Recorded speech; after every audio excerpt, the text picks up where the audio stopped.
Frères et sœurs qui aimez Dieu, je vous salue. Bonjour à vous qui avez confiance en Jésus-Christ, le Sauveur et le Rédempteur, le Seigneur de l'amour. Chers amis, chers frères, qui vous appuyez et comptez sur le Saint-Esprit, je vous salue. J'ai eu à faire une vidéo sur la question des images. Mais je voudrais mettre un accent particulier aujourd'hui sur un point assez spécifique. C'est vrai, Dieu dans sa parole dit que il ne faut pas se faire d'images taillées de ce qui est dans le ciel, sur la terre, sous la terre, etc. Donc, il ne faut pas faire des représentations des créatures. Voilà. Ni même de Dieu lui-même. Mais on a vu dans le parcours du peuple hébreu, dans son cheminement avec Dieu, ce n'est pas le peuple élu, mais c'est le peuple choisi. Les Hébreux sont le peuple choisi. Il n'y a pas de peuple élu par Dieu, il y a le peuple choisi. Comme il choisit aussi des individus pour des missions. Il a choisi les Hébreux pour une mission. Témoigner de lui, le Dieu unique et véritable.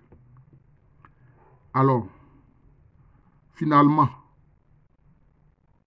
pour aider les Hébreux, après la grande faute du veau d'or, qu'est-ce qu'il a dit à Moïse? Il dit, mais tu vas faire l'arche de l'alliance, qui va me représenter, moi, Dieu. Vous voyez? Ceux qui connaissent la Bible, ils savent que ce que je suis en train de dire là, c'est bien dans la Bible. Et c'est comme ça que l'arche de l'alliance a été faite.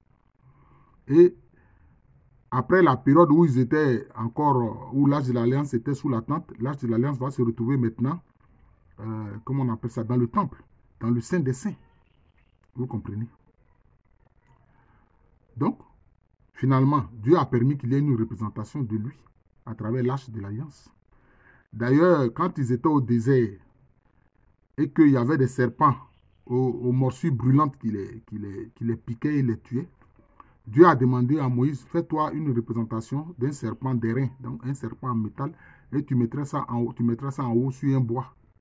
Ceux qui vont regarder ces serpents d'airain, même s'ils ont été piqués par les serpents aux morsures brûlantes, ils ne mourront pas. C'est une autre représentation.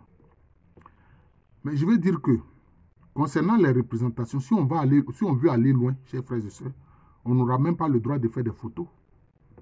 Ah oui, parce qu'une photo, qu'est-ce que c'est? C'est une image, c'est une représentation. Ou bien, est-ce que c'est faux ce que je dis? Aujourd'hui, est-ce que toi, tu vas aller faire ton mariage sans faire des photos qui témoignent de ce mariage-là? Est-ce que tu vas aller assister à la remise du diplôme de ton fils ou de ta fille sans faire des images, des photos qui vont témoigner de ce qui vont être un souvenir de cet événement heureux? Frère, ma soeur, tu n'as pas fait faire des photos pour témoigner de cet événement heureux-là? Si. Donc, vous voyez, si on veut suivre ce qui est dit de façon littérale, on ne doit même pas faire de photos. Encore moins filmer. Encore moins filmer.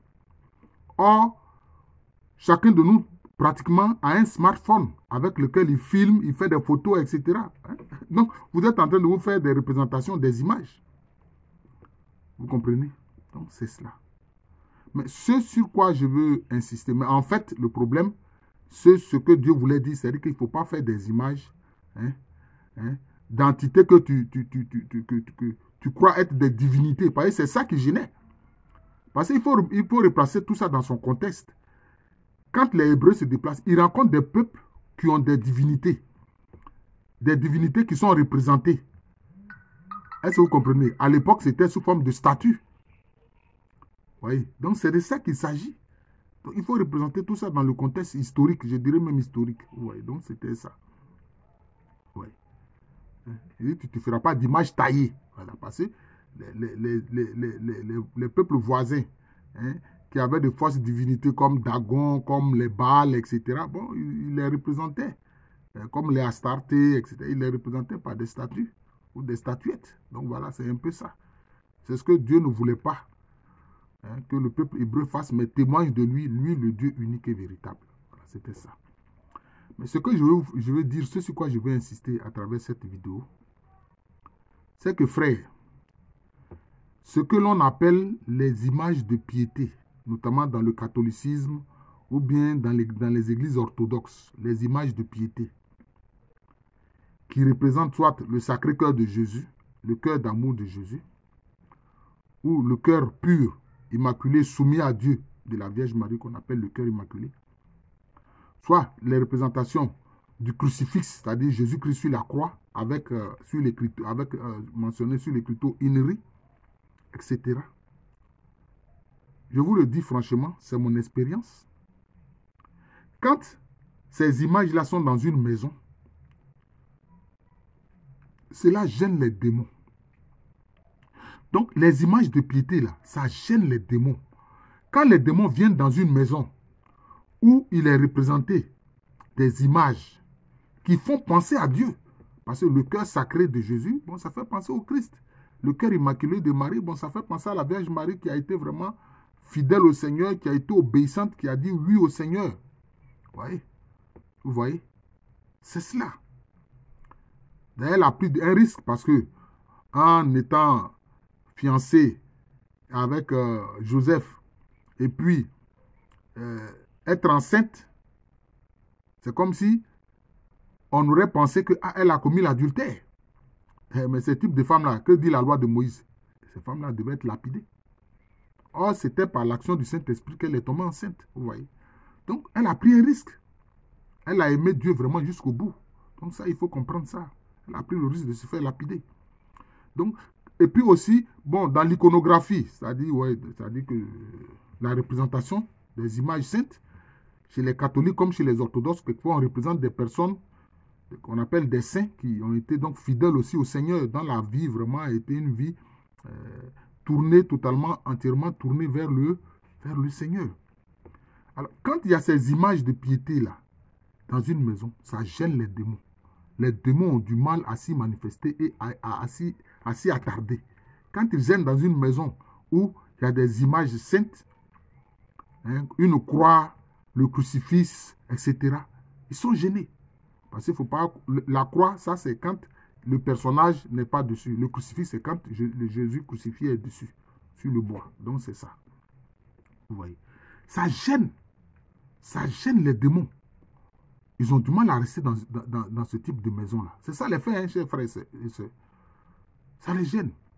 Donc, les images de piété, bon, les chrétiens catholiques et puis les chrétiens orthodoxes, ça appelle ça les images de piété. C'est-à-dire que ça permet de se concentrer pour méditer, en fait, c'est tout. Ça permet de se concentrer pour méditer. Cela ne veut pas dire que c'est Dieu qui est là, non. Ça permet de se concentrer pour méditer. C'est tout. C'est ça, en fait, c'est ça le but, c'est ça l'objectif. Se concentrer pour méditer. Voilà. Se concentrer pour méditer. C'est tout. Voilà. Parce que c'est plus facile à faire. Si vous avez un crucifix devant vous, c'est plus facile de vous représenter Jésus crucifié que de ne pas avoir ça devant vous et d'essayer de vous représenter ça en esprit. Voilà. Et puis c'est plus facile à faire quand on ferme les yeux d'ailleurs. Voilà, c'est plus facile à faire. Si vous voulez vous représenter Jésus crucifié, c'est plus facile à faire si vous fermez les yeux. Vous voyez, c'est curieux, mais c'est comme ça. Hein? Mais quand le crucifix est devant vous, bon, alors, je peux dire, la concentration est beaucoup plus facile. En fait, c'est tout. Hein? C'est tout. Sinon, on ne dit pas que voilà, le crucifix est là, c'est Jésus qui est là. Non. Hein? Mais ça sert, comme je peux dire, de porte d'entrée pour se représenter véritablement le Christ crucifié. Vous comprenez? Mais quand ces images-là de piété sont dans une maison, je vous le dis, chers frères et sœurs, ça gêne les démons. Les démons ne peuvent pas s'attarder dans ce type de maison-là. Je vous le dis, c'est la vérité. Mais, je constate, Dieu merci, que il y a des frères des églises évangéliques ou des églises protestantes. Bon, eux, ils ne veulent pas représenter le cœur sacré, prendre le cœur sacré, le cœur immaculé, ou même une statue de la Vierge Marie, ou un crucifix, ou une croix dans leur maison. Je les comprends. Je les comprends. Mais ceux qui ont compris que ces images de piété gênent les démons, qu'est-ce qu'ils font? Je vais vous le dire. Ils font des tableaux sur lesquels sont mentionnés des versets de la Bible. Où sont mentionnés les versets de la Bible? C'est ça. avec des versets de la Bible. Des paroles fortes qui sont dans la Bible. Ils font cela. Moi, j'ai constaté ça. Quand je suis allé chez des frères chrétiens évangéliques ou bien chrétiens pentecôtistes ou bien chrétiens protestants, etc. Aujourd'hui, c'est ce qu'ils font. Ils ont des tableaux et puis c'est écrit là-dessus des paroles fortes de la Bible. C'est comme ça. C'est comme ça. Et ça aussi, c'est aussi utile. Parce que ça aussi, ça gêne les démons. Si un démon, il entre dans une maison et puis il voit sur le mur un tableau où c'est écrit « Jésus-Christ est Seigneur ». Ah! Est-ce que vous voyez? Ça le gêne. Jésus-Christ est Seigneur. Ça le gêne. Ou bien il va voir là-dessus, c'est écrit « Dieu a tant aimé le monde qu'il a donné son Fils unique Jésus-Christ afin que le monde soit sauvé ». Ça le gêne parce que lui, le démon, il ne veut pas le salut du monde, il ne veut pas le salut des hommes, non. Lui, il veut les perditions. Donc, vous voyez, donc ces paroles de la Bible qui sont transcrites sur, je peux dire, sur des tableaux, je ne sais pas comment je vais dire ça, mais c'est ça, des versets de la Bible transcrits, ça gêne les démons. Ça aussi, ça gêne les démons, tout comme les représentations que les catholiques font des images de piété. Ça gêne les démons. Vous voyez. Ça gêne les démons. C'est pour ça que moi, je dis aux frères protestants, aux frères évangéliques, bon, vous ne voulez pas d'image, etc., Sacré-Cœur, Cœur immaculé, crucifix, etc. Mais, je peux dire, ces tableaux où on met des versets de la Bible, je pense que c'est bon. Moi, je vous encourage vivement à en avoir et à mettre ça sur dans vos maisons. Accrochez ça sur vos murs. D'ailleurs, quelquefois même, c'est écrit d'une façon, c'est très joli. Quelquefois, c'est écrit avec vraiment une forme calligraphique, c'est très beau. C'est très beau. Moi, je vous encourage à faire cela. Voilà. Jésus-Christ est Seigneur. Jésus-Christ est Seigneur. Jésus est mort et ressuscité, etc. Vous pouvez avoir ça dans vos maisons. Dieu a tant aimé le monde qu'il a donné son Fils unique Jésus-Christ. Etc. Vous pouvez faire ça. Je pense que c'est très important. Vous pouvez le faire. Je vous encourage à le faire. Alors, donc, comment je vais intituler cette vidéo-là? Les images et les versets bibliques sur les murs gênent les démons. Ça gêne énormément les démons. Ça, je vous le dis. Voilà.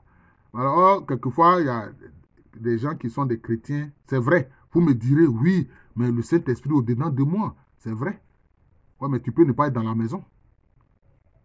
Si tu n'es pas dans la maison, tu es sorti. Le Saint-Esprit est au-dedans de toi, il est sorti avec toi. Mais le démon est venu dans ta maison. Voilà le problème.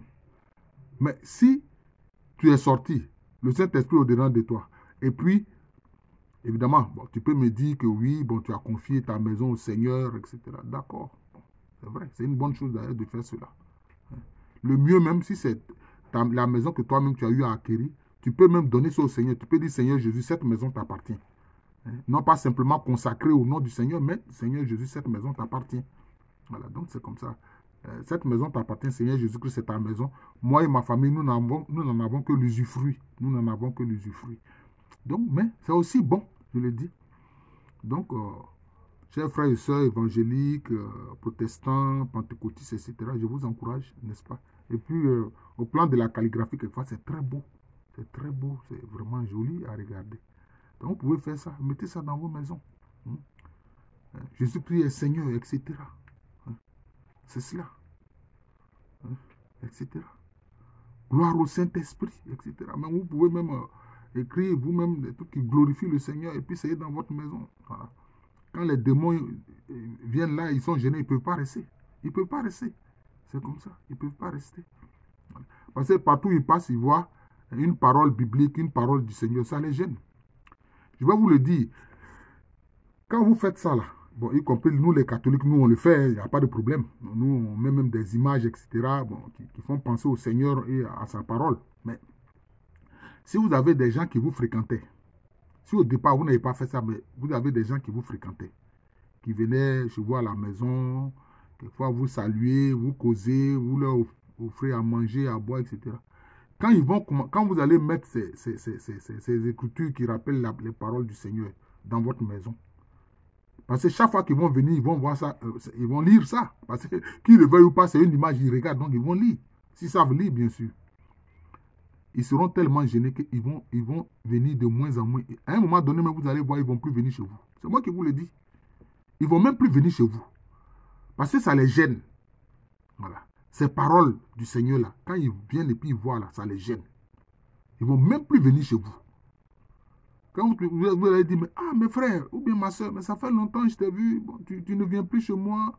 Il va trouver un prétexte ou bien elle va trouver un prétexte. C'est comme ça. Mais en fait, c'est parce que ces paroles du Seigneur que tu as mis, qui sont dans ta maison, dans ton salon, etc. Voilà, ces paroles du Seigneur là les gênent. Donc, ils ne viendront plus chez toi. Voilà. Donc, je vous remercie. Je suis le frère Jean de l'amour de Jésus. C'est mon nom spirituel. Et à l'état civil, je suis le professeur Alou Kwame. Faites connaître cette chaîne de moi, Jean de l'amour de Jésus. Aujourd'hui, je crois que j'en suis à 667 vidéos. Avec celle-ci, ça a fait 668 vidéos. C'est-à-dire 668 enseignements. 668 enseignements. Bon, je crois que j'en suis à 917 abonnés. Faites connaître cette chaîne et abonnez-vous. Vous voyez. C'est une chaîne qui est faite pour tous ceux qui ont accepté Jésus-Christ comme Seigneur et Sauveur. Que tu sois catholique, que tu sois évangélique, que tu sois protestant baptiste, que tu sois protestant évangélique, que tu sois pentecôtiste, que tu sois chrétien orthodoxe, que tu sois chrétien céleste, que tu sois chrétien aris, peu importe. Ce sont les enseignements qui concernent le Seigneur qui sont sur cette chaîne-là. Voilà, vous pouvez vous imprégner de cela et puis les partager. Oui. Donc, comme je l'ai dit à l'état civil, je suis le professeur Alou Kwame. Je vous souhaite une excellente journée.